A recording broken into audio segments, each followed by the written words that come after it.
Hey listeners, it's your host, Dacia. I love all of our episodes equally, but this one holds a special place in my heart because the guest, Jherek Bischoff, has this fascinating story, and he's this very sort of alive person, which I like in people. Aliveness. Not so much with the zombies. Anyway, I think you'll see what I mean about Jherek. He's just a really cool guy. Plus, Terry Gross interviewed him too, which makes me feel like Terry and I are best friends, which sounds creepy, but is actually not. Hey, Terry. So this episode has actually been a long time in the making, and we're timing its release with the upcoming release of Jherek's new album, Cistern, which, by the way, you'll hear parts of in this episode before the album is even released. It's top secret. Anyway, the album comes out on July 15th, and I'm looking forward to that. So go to iTunes, subscribe to us, rate us and review us, tell all your friends about us, follow us on Twitter, Tumblr, YouTube, SoundCloud, Snapchat, etc., etc. Okay, I'm done. Enjoy the episode.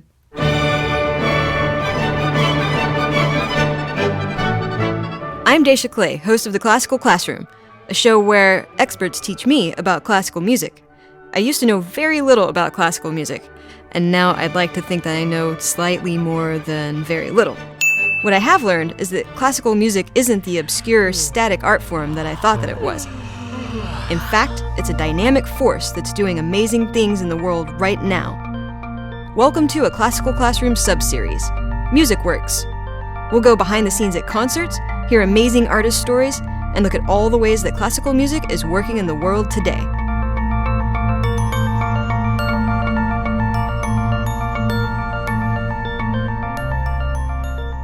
Hello everyone, and welcome to the Classical Classroom MusicWorks episode. I'm Dacia Clay, and here with me today is Jherek Bischoff. He is a composer, arranger, performer, and producer. He's toured with and recorded a lot of indie rock bands, but began creating orchestral music, which we'll get back to in just a little bit. He's collaborated with everyone from Neil Gaiman to Cibo Matto to Bang on a Can, and he's been commissioned by the likes of the Kronos Quartet and had his work performed by the Seattle and Oregon Symphonies. Jherek Bischoff, welcome to the Classical Classroom. Hi, Dacia. Thanks for having me. So I'm pretty excited about what we're going to talk about today because your story is actually a little bit like my own. I did not come from a classical music background at all. And so what we're going to do today is kind of take a tour through your life and talk about your very atypical journey to becoming an orchestral music composer. That sounds good. Yeah, I feel like a lot of people these days are coming to classical music from the opposite direction. But yeah, I'm excited to talk about this too. Well, so let's talk about your musical beginnings. Like, were your parents involved in music? What kind of music did you listen to around the house and stuff like that? Yeah, my dad and my brother are both drummers and extremely into music. So back in the days of CD Logic, those big binders of CDs, my dad had these huge binders of CDs, and it was mostly kind of crazy prog rock and like fantasy prog rock. Are you talking like Rush? No, like weirder. Like Yes was kind of on the normal side. I'm talking more about Soft Machine and a lot of jazz, especially jazz drummers like Tony Williams and all the stuff he did and Miles Davis.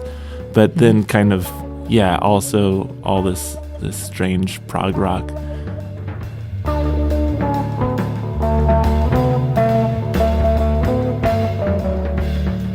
And so I play bass. That's my main instrument. And so I spent my early childhood learning all these insane riffs that I didn't even really know were insane riffs. That was just music to me because that was what was around the house. And then, I'd have it really loud on headphones at school, and people would look at me going, "What the heck are you listening to?" They're all listening to NSYNC and stuff, and I'm listening to fantasy prog rock. I love it. So that was kind of what was playing in the house.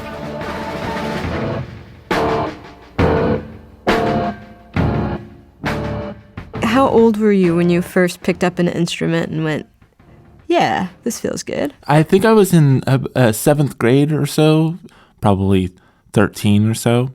Yeah. And I was interested in playing bass. My dad was playing in a jazz trio, and this upright bass player he was playing with was really good, and just the low end was really, really making me interested and excited.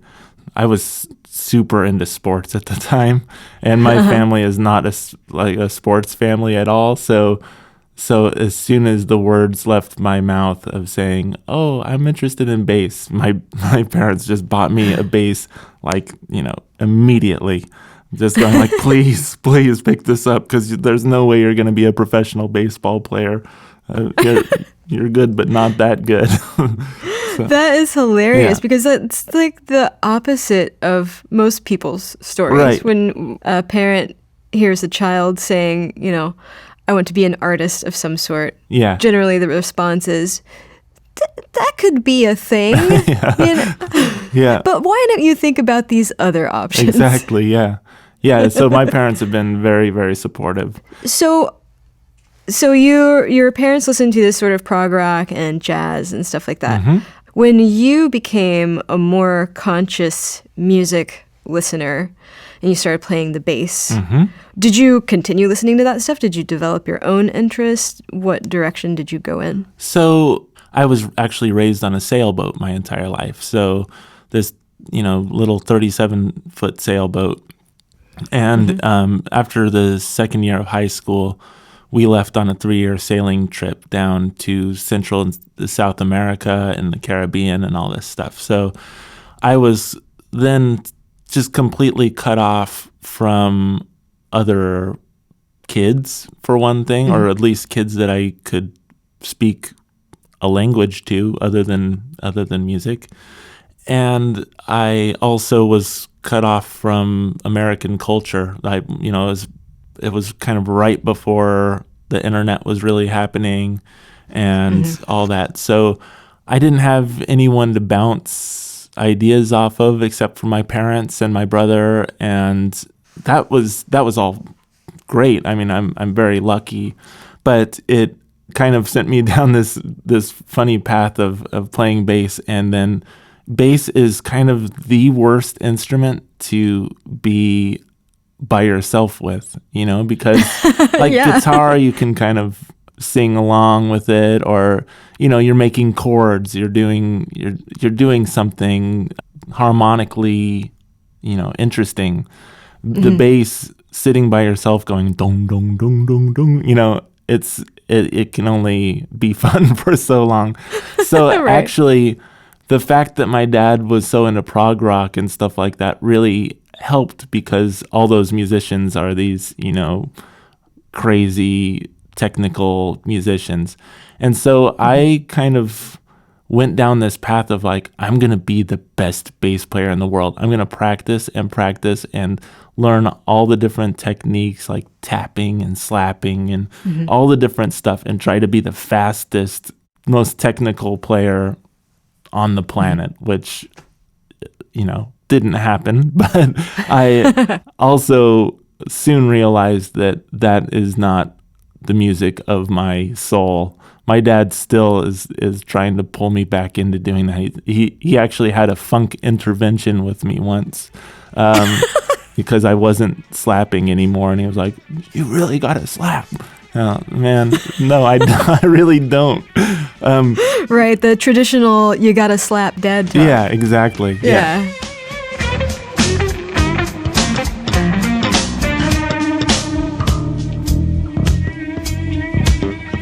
I was gonna ask you that, like, as you're on the boat and you're traveling around, like, were you picking up musical influences from the places that you are stopping? Yeah, definitely. But, it was funny because we had a family band, on our boat, and we would set up all of our instruments on top of our boat and have other boaters tie up their little rafts to the side of our boat, and we perform concerts, like out in the middle of nowhere and stuff. Wow. But another thing we would do is, as soon as we'd arrive in a new port, we'd walk around and find out who the rad musicians were locally, and then set up jam sessions and find a bar that would let us all play music together and do it.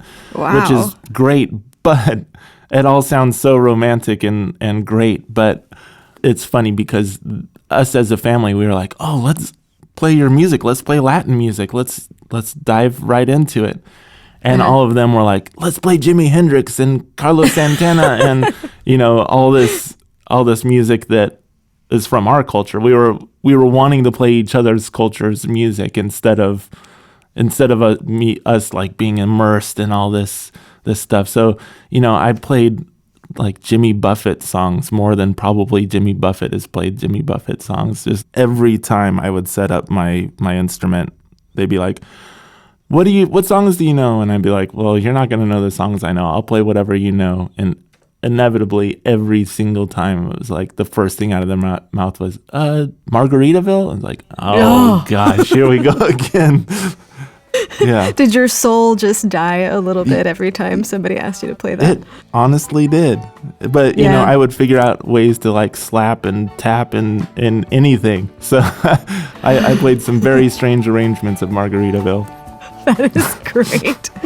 What is it with Jimmy Buffett and sailors? Yeah, it's just tell me about it. Yeah, it's a thing. It's a real thing.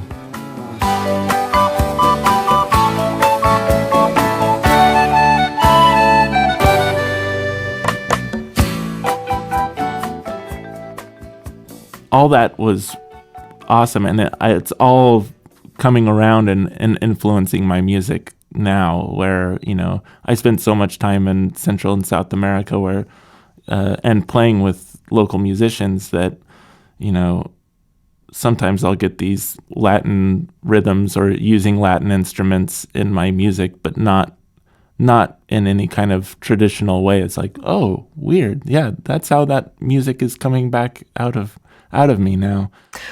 Once you figured out that you really wanted to play music, why did you not take a more traditional route? I mean, it kind of sounds like your family didn't, they didn't come from a classical background, so that probably wasn't a question in your life. But were you aware, I guess, of the possibility of going to conservatory or that kind of thing? Yeah, and basically what it comes down to is I really, really suck at school. I'm terrible at school. And so I went to school for a brief time for jazz and kind of realized that I wasn't interested in being a professional jazz musician. I was definitely interested in being a musician, but I wasn't really sure what kind yet. And at that time, this wonderful band called the Degenerate Art Ensemble out of Seattle, they were looking for a bass player to go on this really long European tour. And they play really experimental, kind of big band / punk / classical music.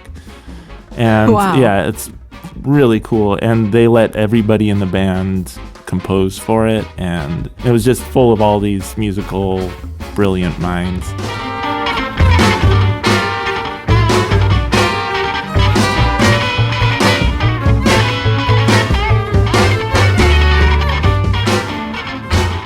Is that when you first started composing, or had you been composing before? I'd been composing rock songs, and getting more and more involved in being a dictator in a rock band. Even though I was a bass player, I always was the guy being like, no, you should play it like this, and maybe you could, do this different version of this chord, and blah, blah, blah, blah. I was very hands-on and interested in arrangement. But this was the first time that I had access to musicians other than like guitar players and stuff. There was 2 drummers, a string trio, a few horns, bass, guitar, so it was a lot of instruments and moving parts that I could kind of write for. So I talked to my parents and they were paying for my school, which is unreal and such a gift. And I talked to them, and I was just like, this school thing really isn't working out for me. I don't feel it. And they're like, well, do what you want to do. This is the only time we're going to pay for it. So that's what you're gonna have to decide from.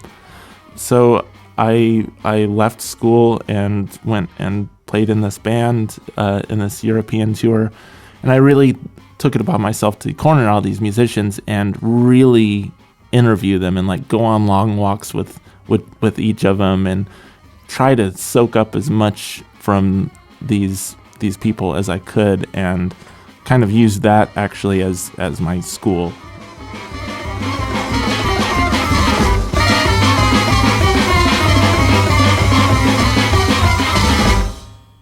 So you fall in with this band, and I believe after that you had a successful stint with various indie rock and experimental acts. Yeah. At what point did you start to move toward orchestral music?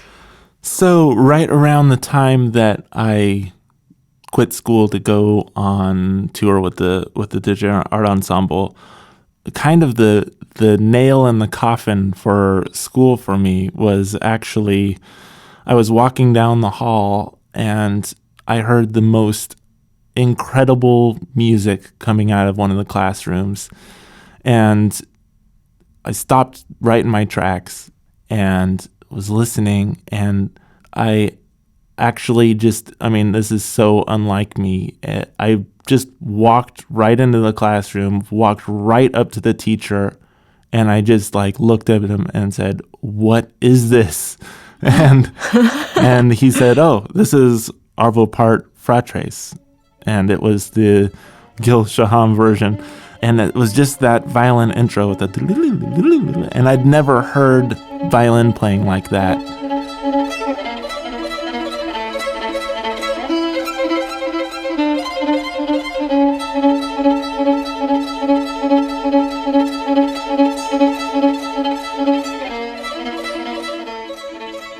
It encapsulated everything I was interested in at that moment. It was technically interesting, harmonically interesting, moody, and it felt like the most purest, most beautiful thing I'd ever heard. And wow. And I mean, the rest of that piece is also the most beautiful thing I've ever heard. That's my favorite piece of music.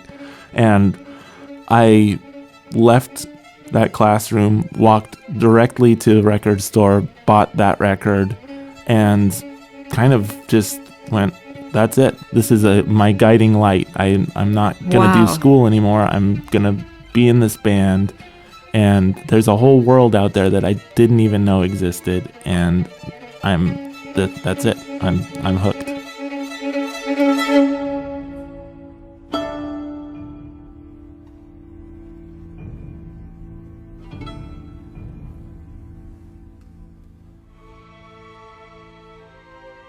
Wow, so you had just this intense epiphany. Yeah.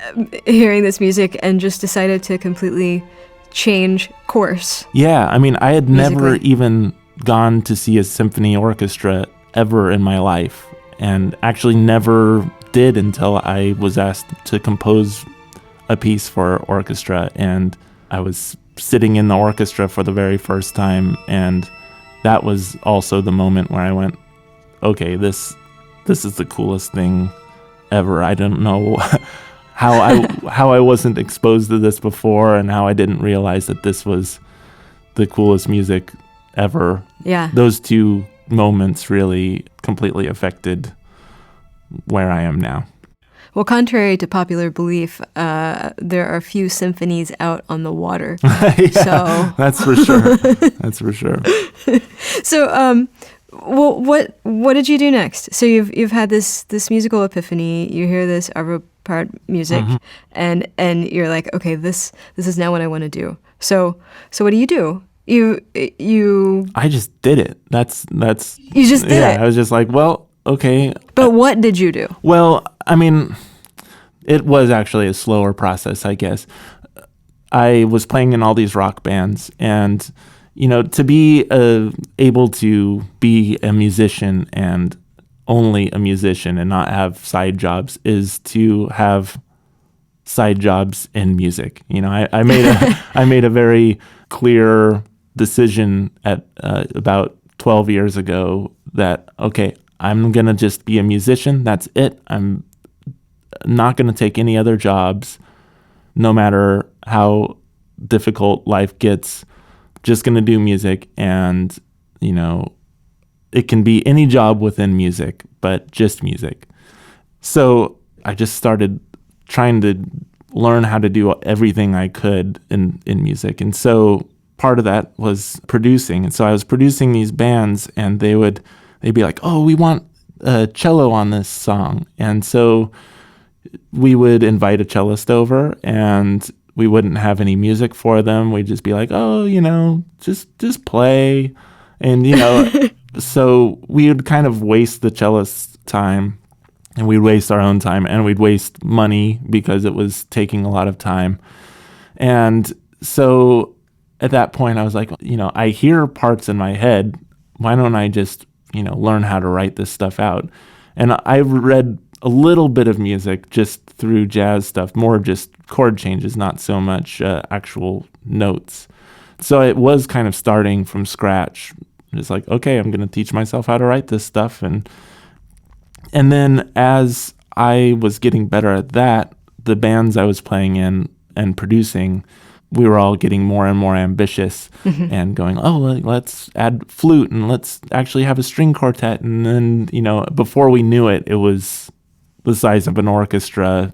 And there was a clear moment where I remember pressing mute on the drum set and the electric bass and the electric guitar, and just had voice and orchestra coming back at me. And I didn't even realize that I had written, you know, my first orchestral piece. And what was that? What was your first orchestral piece? Stuff for the record by Parenthetical Girls called Entanglements.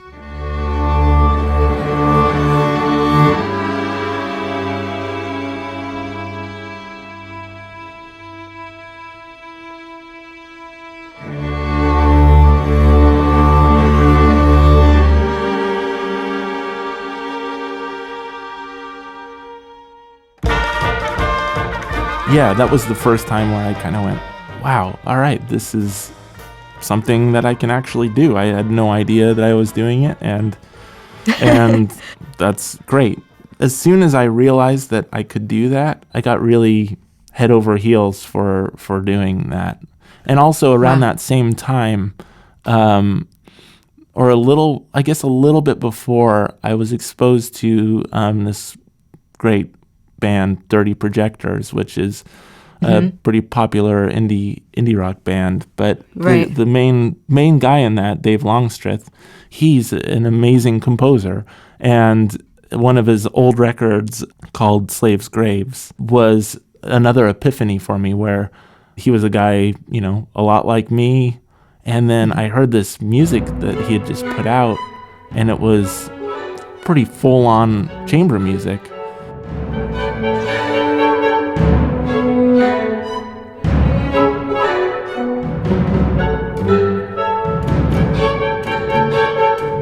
And I went, whoa, you don't have to be like a 200-year-old dude, and you don't have to have like be making music for emperors or kings.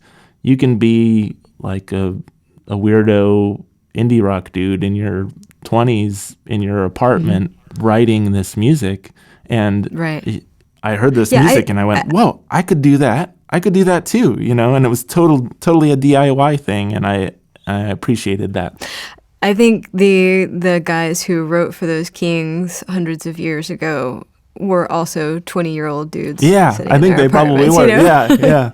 The stuff that you're talking about is, I think that people who are outside of the classical world, like you and me, and you're looking at it, it seems like tests have to be passed and you have to know certain things, and it's this very mystical, magical world that like you don't know how to get into it, and it feels like any way that you do try to get into it is maybe the wrong way.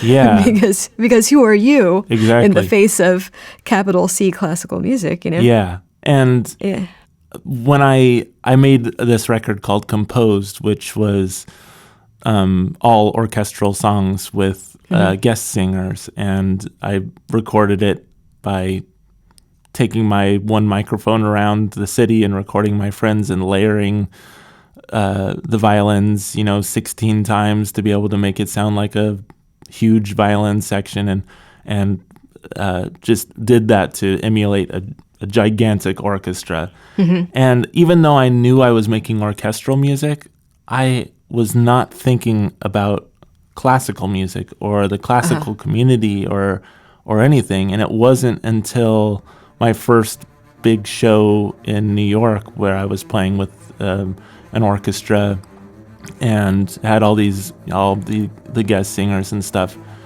And I remember right before going on stage, the stage manager was like, okay, so the orchestra is going to go out, and then the conductor's going to go out, and then you're going to go out.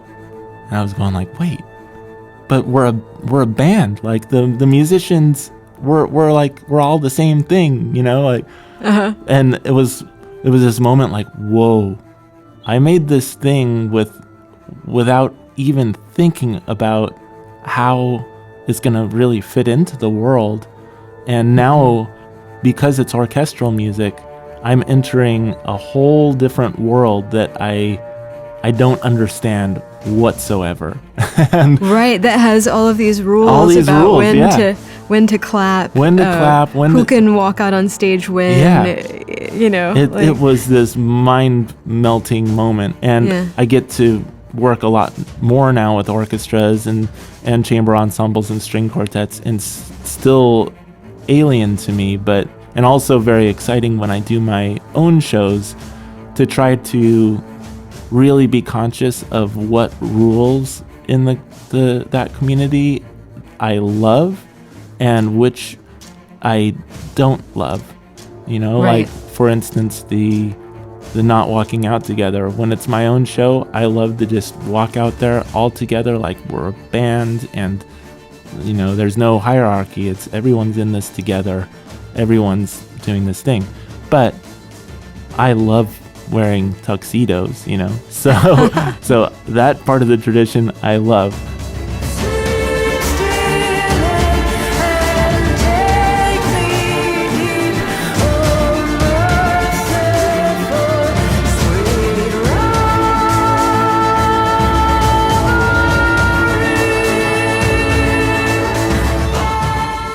Bring a really unique perspective to the way that you have created the music on your new album, Cistern. Can we talk about that a little bit?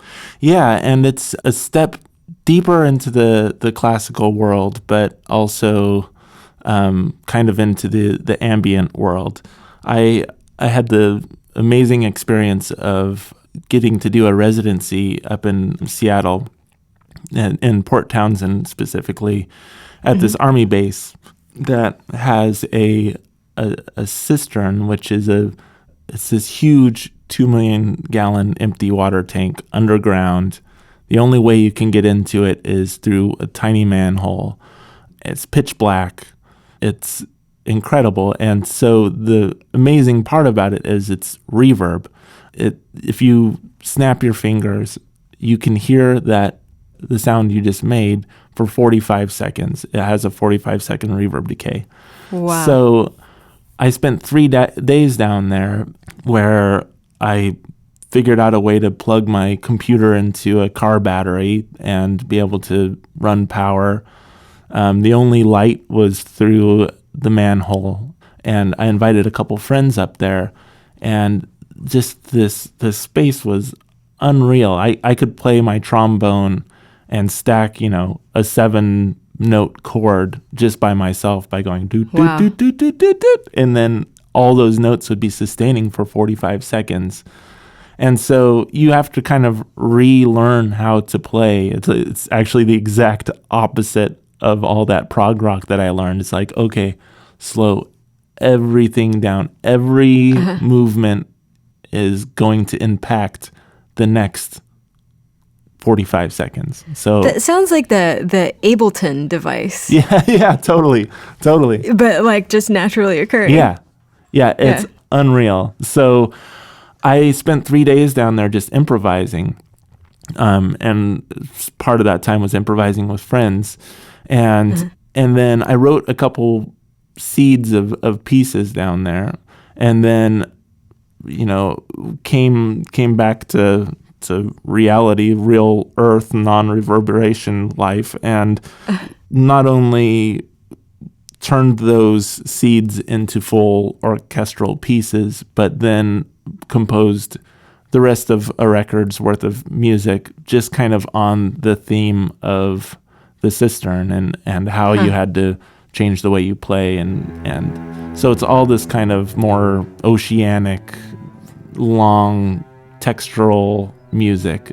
Yeah. And it's I'm very, very excited about it. And it's more through composed than composed. Composed was more song-based. Then composed the album. Composed the album, yeah. It's confusing. Right.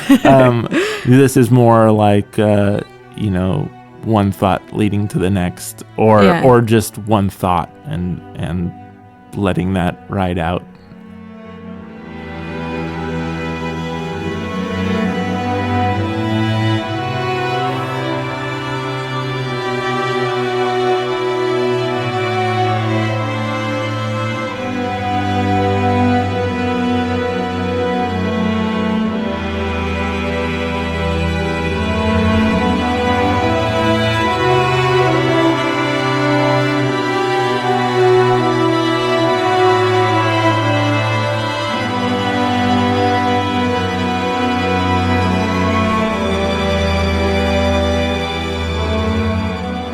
Well, this is very exciting, and I'm looking forward to hearing more of that. I have one more question for you, which is actually more of a favor. Yeah.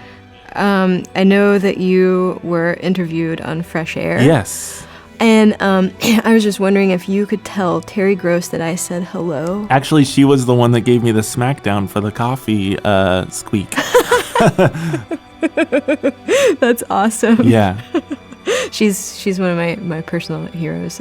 Me one of my dreams too. is to be interviewed by Terry Gross one day. I mean, it's one of those kind of benchmark things where anytime I get nervous about anything, now for the rest of my life, I can go, dude, I was interviewed by Terry Gross. I can handle this, because that was, I love it. That was scary. I'm so glad that we did it early in the morning before I was even awake enough to realize the gravity of the situation, because I've been a fan for forever, and I was just, as soon as I had my headphones on and she was like, "Hi, this is Terry," and I was oh my, that voice was coming back. Oh my god. Yeah. Wow. Yeah. Wonderful. Well, Jherek Bischoff, it has been an absolute pleasure to talk to you. This has been so much fun. Thank you for sharing your story with us. Yeah, thank you so much. This has been really nice. All right, everybody, that does it for this episode of Classical Classroom MusicWorks.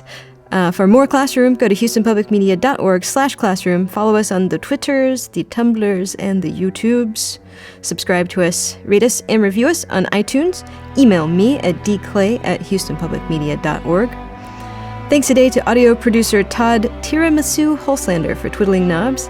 Thanks to editor Mark DiClaudio for his piercing Cyclops eye.